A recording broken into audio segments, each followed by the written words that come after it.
This is the Billy T. Detroit Radio Podcast. And we back. It's Billy T. Detroit Radio, WCHB AM 1200 and 99.9 FM. And we have been joined in the studio by our special guest today, the beautiful and talented Miss Jessica Care Moore. How are you, Jessica? I'm blessed just like you are, Billy T. So happy to be here with you. Oh, man, it's been like a long old time. times, right? Exactly. I told a couple people I'm going on a Billy T show, and they're like, oh, we remember that. Because Billy, people don't know, but he's one of the first people to put me as a poet on the radio back in the 90s. Yeah. Like the first one. Like the first radio show I ever did where a DJ was smart enough on air who had some space on time and said, let's going to put this poet on, let her rock. What was the name of your show that we used to... The Rap Blast with TJ. He was there. The Rap Blast was everything, you know? So just thank you, Billy T, for still giving us some love on the radio. We need people like you who understand it's important to have different kind of people on air. Exactly. So, yeah. And the thing is, I remember Pourme Pourme Cafe, Pourme right? Cafe, and this little girl with this big afro. Right. And the biggest smile, and you still have got a beautiful smile. Thank you. And I'm so glad to have you here to be able to talk about you, your life, your music, your poetry. I've had a couple lives, You had a couple of lives? I've had a couple lives, few, yeah. So let's go back to that. I wanted to ask you, because this has actually taken you all around the world. It has. You were just somewhere. I see your post. You're always posting. I've been in Brazil recently for the big literary festival out there. That was amazing. My first time performing in Rio de Janeiro, right in the favelas. So I've been to Brazil, but just... I did see those. I've been there. And Shanghai was pretty amazing. Wow. So, poetry has taken me literally all over the world. All over this country, back in the sure. day. Yeah. In Atlanta, I was just there at Spelman College for the opening of Salt City, my techno choreo poem. It's a ballet that I wrote all about Detroit in the future. Mm-hmm. So it opened in Atlanta, had a full 4-day run, packed house every night. I lived at ATL for 7 years. I was going to say, you lived there and New York, so you have a big following in those two cities, I'm sure. I've got some followings in those places, absolutely. And Detroit is always home, And we're blessed. so glad that you have come home and spent some time here. I know you're still traveling. But I wanted to just ask you, when you were younger, what actually sparked your interest in poetry? What got you there? What got you started and made you say, hey, I want to do this? Was it just a hobby that grew into more, or what? I started writing when I was like 9 years old, Billy. Really? I've been writing my whole life. Yeah. And then my son, King, who is also now at 10 years old, already a published poet. Mm-hmm. My parents weren't artists. They were blue-collar working folks. And so my mother saw that I was a really fast reader and would give me lots of books. So I've been writing since I was young. I didn't think I could be a poet for a living. You're not told that. Cody High School, though, actually changed my life. And so I was just actually at Northwestern High School yesterday, with Trick and a bunch of other great people from Enjoy Detroit and some great sister from WDIV and talking to the kids about what you get out of high school here. And the thing is, I got a lot out of being from Cody High School. Okay. My drama coach, Susan Story, rocked my world and brought Ndazaki Shange into our black box theater because we had theater classes then. We had art classes then. And we had bands then and music. And art was in Detroit public schools, things that these kids don't have anymore. Right. And I heard that language and I was like, that was the most gangster lyrics I ever heard in my life was Ndazaki Shange. I was like, what is this? Who write like this? And then I found all these other black women writers that weren't being taught to me. As a young girl, I was very curious, and that's why I've been able to travel the world because I had a big imagination. And I saw myself outside of Detroit long before I ever left it, right? Okay. And so I knew that the world belonged to me. I knew that I was a part of something bigger when I found these women writers that had really been writing for me and waiting for me to find them. And so I've become them. And I've become this poet that young girls say, oh, I saw you on the Apollo. I saw you. And so that poem, Black Statue of Liberty, that I did when I was just 22, I wrote right here in Detroit when I was about 19. Wow. I was just a baby.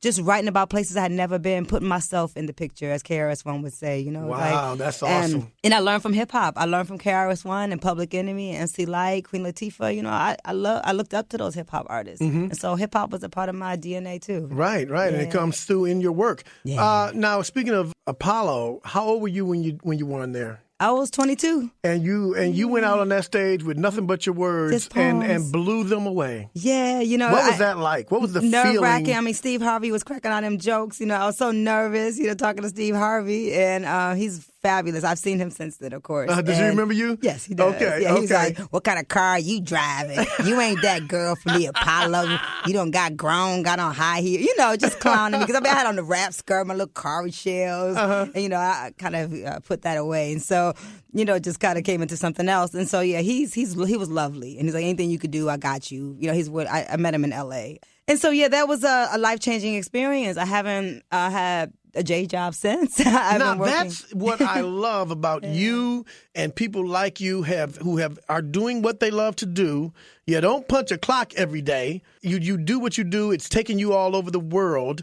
And I'm just wondering how that feels to be able to live your life and survive and make a living at your craft, at your art. And you know what I do is I reinvent myself all the time. You know, I also do residency work, right? And it's not easy work. It's not for, you know, people who go get record deals and big book publishing deals. They have it much easier. You know, people who decide, I'm going to independently put out my work. You know, and I remember Talib Kweli, whose label I'm on now, asked me, you know, we were in a hotel in D.C. on the road, and he said, how did you become like the way you are so early? Because now he's independent, right? And he puts out his records. And now Javoti Media puts out artists like me and Nico Is and Kay Valentine. He's putting other artists out on the map, right? Using his star to help other people shine. And I started doing that when I was just in my 20s. Okay. Now, but I'm from Detroit. I came from a daddy that I never saw my daddy work for anybody in his life. My daddy was a construction worker, Tom's Trucking. So my daddy, Tom Moore, shout out to my daddy, who's always there with me in spirit. That was in my DNA. It wasn't about me going to New York and blowing up or finding a record deal. I turned down several record deals. Okay. Absolutely. From Sony, Elektra. I turned them down because the contracts weren't good. And they were taking half my publishing. Things that they do to young artists still. Yes. And I was smart enough at that point in my life. I was like, I didn't come here to get put on by somebody. I'm going to put myself on. Yeah, And I haven't stopped, you know what I mean? And so I started putting the poets in New York City out. So I published Saul Williams' first book, who's very famous, The Seventh Octave. I published Danny Simmons' book, Russell Simmons' brother, who started Def Poetry Jam. I did his first collection of poetry and paintings. I put out Etan Thomas from the Washington Wizards, his poetry and CD.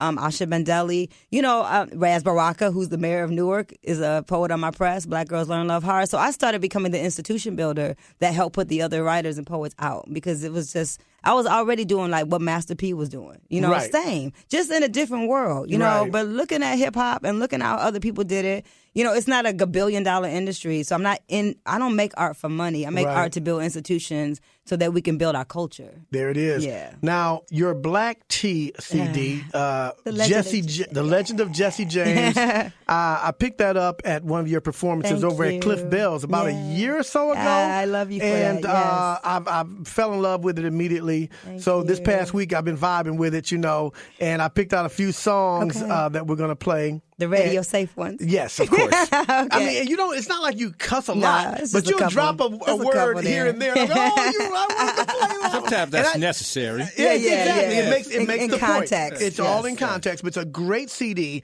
I want to play this first selection. Okay. And it's where you talk about Little Brown Baby. Walking on 158th Street, Harlem. Yeah. I like the whole CD, but we're going to tell me a little bit about that song. Yeah, Walking on 158th Street. It's about Harlem. I used to live on 159th and St. Nick, and this is my homage to Gil Scott-Heron, who's one of my teachers. And it's just about the people. I was literally walking home from the 2 train, walking home, and I saw these people on the street. And that's what poets do. I just looked at them, watched these little boys.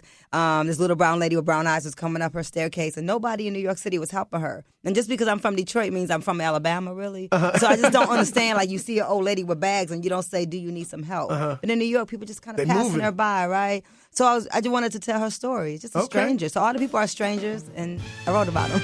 There we go. That's Chris Johnson on trumpet. In the studio. Billy T. Detroit Radio.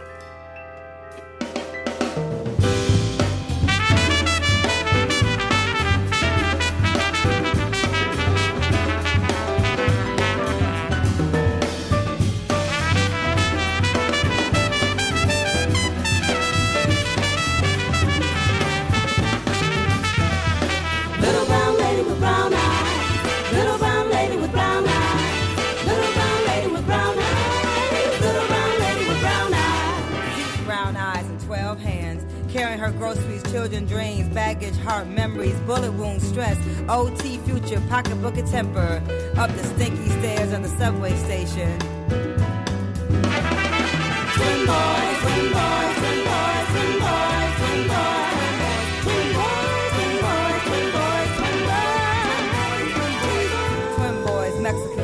Latino, Indian, African, any child in America wearing Yankees jackets, playing tag, double murder, child stealers. Watch them running without worry, laughing with the sunset. How can they be so happy in this ghetto? How can they be so happy in this ghetto? Running past the preppy drug dealers, shifting their smooth feet to avoid the green glass. Four legs found the door to an open apartment. This time they made it, unaware of how dangerous their footsteps seem.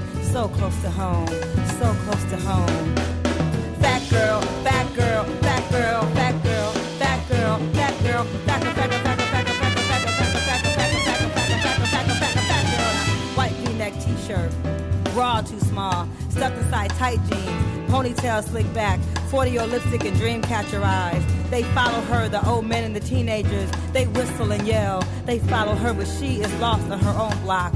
She wants to believe she is more beautiful than her block. When she grows up, she wants to be big, big as a house, with brick windows and paper doors. She wants to draw the doorknob orange and let anyone in who'll give her a little. Man said he was gonna make her big. Man said he was gonna make her big. She wants to be big, big as a house. She'll let anyone in, yeah, anyone in who'll give her a little attention.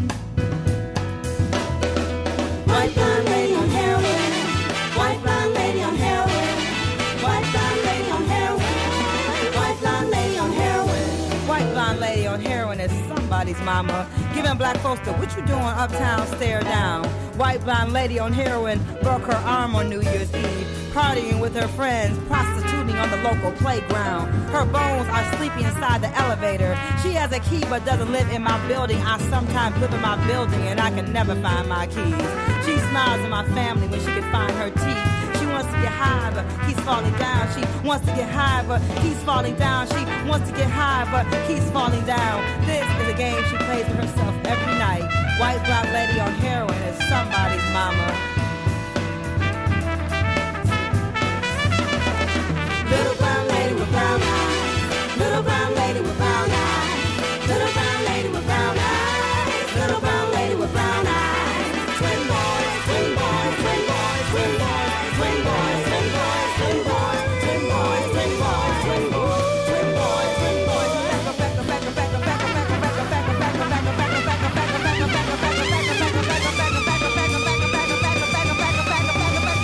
White blonde lady on heroin.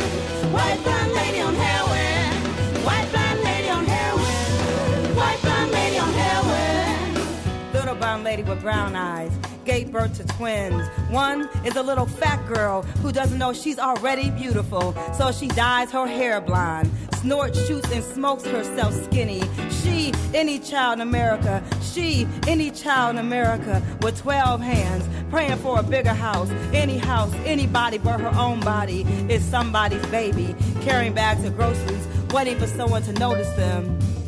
Walking up 158th Street, walking up 158th Street. Little brown lady with brown eyes. Little brown lady with brown eyes. Little brown lady with brown eyes. Little brown lady with brown eyes.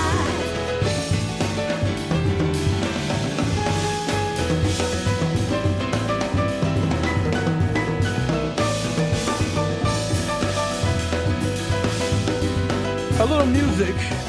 Billy T. Detroit Radio, that is a little bit of music from Jessica Care Moore, the legend of Jesse James. It's called Black Tea, and this is available on iTunes, I'm assuming? Yes, on iTunes. You can get the vinyl from JessicaCareMoore.com. Okay. If you're gully. Let's do that. You get the vinyl from me. But it's on iTunes. It's everywhere. Amazon Now, Music. Blah, this blah, is such a cool, jazzy CD. That song was a little bit upbeat, and you got another couple more in there, but it's really laid back and jazzy. And I remember seeing you at Cliff Bells. At the Cliff Bells when I bought that, but at Wayne State, I'm gonna say about 5 years ago because I had just gotten back, and you did the jazz with the band, and I said, Dixon. Jesse, that's it. Yes, I found it. You That know was that it. brother, the brother who produced most of the album is John Dixon, who's a good friend of me and Stephanie's. Keyboards? Was he on the keys? Yes, he played Yeah. keys, and that's what we got it right. I've been working with rock and roll, drum and bass, all kinds of music for years, and I was I wasn't rushing to make a record, and I wanted to make a good music album. And John Dixon and I sat down at Submerge right there on East Grand Boulevard. and he listened to my poems, and he wrote all that piano around the poem. So that's how we got it right. Instead of me trying to throw my music over a track, which is a lot of the hip MCs, that's what they want me to do. Jessica, can you get on the album? He'll go to track. John listened to me and wrote the music around my work. Because my poetry already has music. Right. You know, you just got to find it. And so that's why it works. We got Jose James singing on it from Blue Note Records. Roy Ayers is playing vibes on it. Me and Talib got a real nice cut. That's a good, we're going to play that Catch one. Me If You Can. I love that one. Thank and you. It's a very easy CD to listen to, and it's very jazzy if you're riding along. Yes. And the next thing you know, it's over, and you're like, hey, play it again. That's so nice, it was stuck Billy. in, see, I get a few CDs that get stuck in my CD player. Yes. And this was one. Thank this you. Was definitely I appreciate you. Now, this is a little more on the laid back tip. Yeah. Black Women Rock, which is coming else. up, is a whole different thing. That's rock and roll, baby. Joining us in the studio, the beautiful and talented Miss Stephanie Christian. How are you, my dear? I'm good. How are you? Good, I'm good. very well. Now she is the voice. Yeah. Let me just say when I first met Stephanie, it was at your house. Okay. You had one. It was one of my a epic New parties. Year's Day. My Kwanzaa crunk party. Yeah. Probably a It was Kwanzaa crunk party. Yeah. And it was everybody there was an artist, a poet, a rapper, a singer, except for me. All right, I was the odd guy out. And all of a sudden, in the middle of the night, all of a sudden, people started getting up and just doing their thing. Yes, you had cipher. poetry and rappers. Yeah. And then this young lady walks in the door. Yeah, I remember. I was And like, come on, just Steph. starts I remember singing. that. Yep. Yes. And she did it was like a bluesy number. What you and, gonna do? Yes. That I was mean, it. and you have a high ceiling. Yeah. And she just filled up the room with her voice. and I was like, oh my God, this is incredible. Stephanie Christian, welcome to the show. Christian. Christian. Yeah. Get it right. Get Get that it apostrophe right. right. She's the star of Black Women Rock. And let me say this real quickly is that I bring a lot of women every year, but Stephanie Christian I don't even have to call her. She knows she's on the gig. So she is the star of this show. And when we do leave and we've done the Apollo, when we get on some money to get a tour together, which we need to do, Stephanie will be one of the leading women on that piece. And so, yeah, I'm honored to have her all the time. you. No, she's a beast, and she deserves bigger stages, you know. And Stephanie, now, every year you kind of have a different theme. I know you did Betty Davis. For those who don't know, was a great rock and roll funk artist. Yes. You did Nina Simone one year, right? You did some Nina Simone stuff one year that I was there. Could have now, been. what is the theme this year for Black Women Rock? Oh, Rebel women. Yeah, Rebel Women. We're celebrating the 50th anniversary of the rebellion, the Detroit Rebellion. So the Charles H. Wright is doing that anyway. And so we're right in line with the rebellion anniversary. 50 years ago, my daddy and mama was right in the middle of the rebellion, living in Holland Park. 1967. Let's go. We wasn't born yet, but my brothers were born. And so we're bringing that rebel energy. And so you're going to hear that in the evening. We do have tributes to Betty. We have tributes to Nina Simone. And my sister is going to tear it down. I know she want to tell you about this tribute she going to do, but... Well, I'm going to give you a little bit of Tina Turner.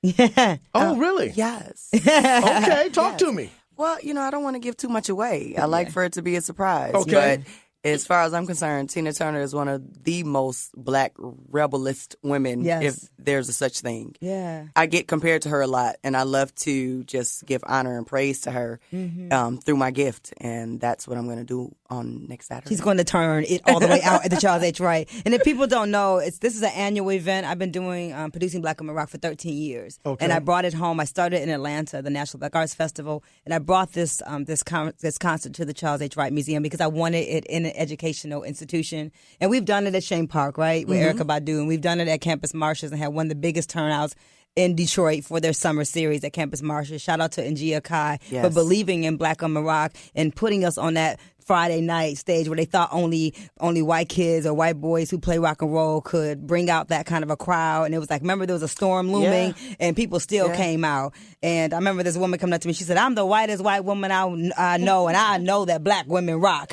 And so the concert is for everybody. It's March 18th at the Charles H. Wright. We only have a handful of tickets left online at thewright.org. We do sell out every year. Every year. People get really mad at me and I have to turn my phone off. We know it's not a big big venue, everybody, but please get your tickets in advance so that if you haven't seen this concert, because our fanatic fans buy out the tickets pretty quickly. Yeah. And so I personally want very new people and young sisters really to come out and see this concert, and the smart men show up. I don't want to say that because it's not a lesbian concert. There might be some lesbians on stage, but some of us do like to look at brothers in the audience. So, you know. Even the lesbians like to look at brothers. Everybody wanted to look at us. Everybody like looking at everybody like lesbians. looking at women in general. You know what I'm saying? So men are invited to come, so you were clear. We have an exhibition opening on Thursday the 16th at MASH Detroit. So that's the art exhibition that's free. And we also have Saturday night, we have the concert. The tickets are $40. You ain't got $40. Come on Sunday. You can still meet the headliners. It's called Sister Fire. It's a conversation we have every year about race and inclusion in the entertainment industry, because it is difficult for black women like Stephanie Christian and these other women. Divinity Rocks, who plays bass for Beyonce, right, is coming. Tasia Veal is joining us this year on bass with the Rock and Roll Orchestra, and she is the tour bass player for Janelle Monáe. You know, we have fire women. These are world-class musicians, some from Detroit, younger sisters, mixing with more seasoned professionals. And it always turns out we got Leslie Vonner coming back on trumpet, got a young sister joining us on saxophone who's a student at Wayne State University. So, you know, excited about the mix. And I think people just need to hear this music, understand that we made this music, that we from this music. We're not doing white boys' music. We doing our music. Black women created rock and roll. We the blues sped up. Rosetta. Come on, Bessie Smith. Let's go. Rosetta. It comes right from our stories and from our passion and our heart in Deep South. So, yeah. Stephanie, now you also have a CD out. Tell us a little bit about that. Way Too Much was my first EP, my first solo EP. I produced it with Nadir Omawale. What's up, Distorted Soul? I'm actually working on some new stuff. Well, I've been working on this album for a long time with Cool Beans. Shout out to Bling University. It should be out very soon. Just really, really happy with the music that I've been making. I don't try to rush it because I want it to maintain its integrity and not just do it because it needs to be done. I want it to come out when it's ready and just be a finished and final product. All right. Well, let's check out one of the songs. Let's go with cut number one. What is this one? Way Too Much? Way Too Much. Way Too Much. Let's hope That's my song. All right. Let's hear this. Stephanie Christian Yes, thank you. on WCHB Billy T Detroit Radio.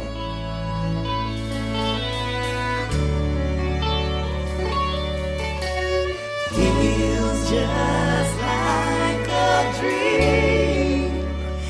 dream I had before of you.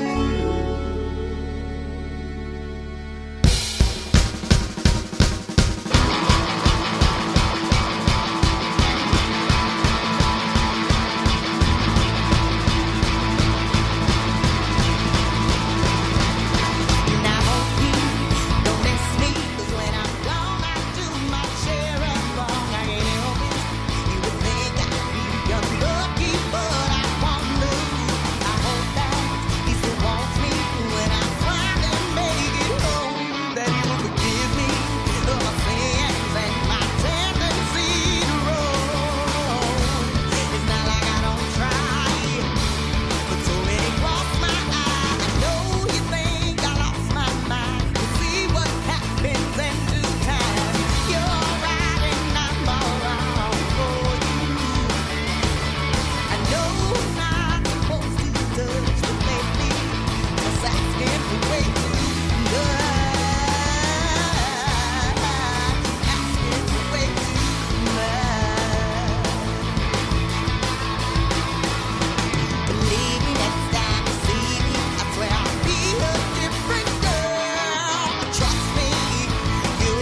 Thank you for listening to the Billy T. Detroit radio broadcast. Follow me on social media at Billy T. Detroit.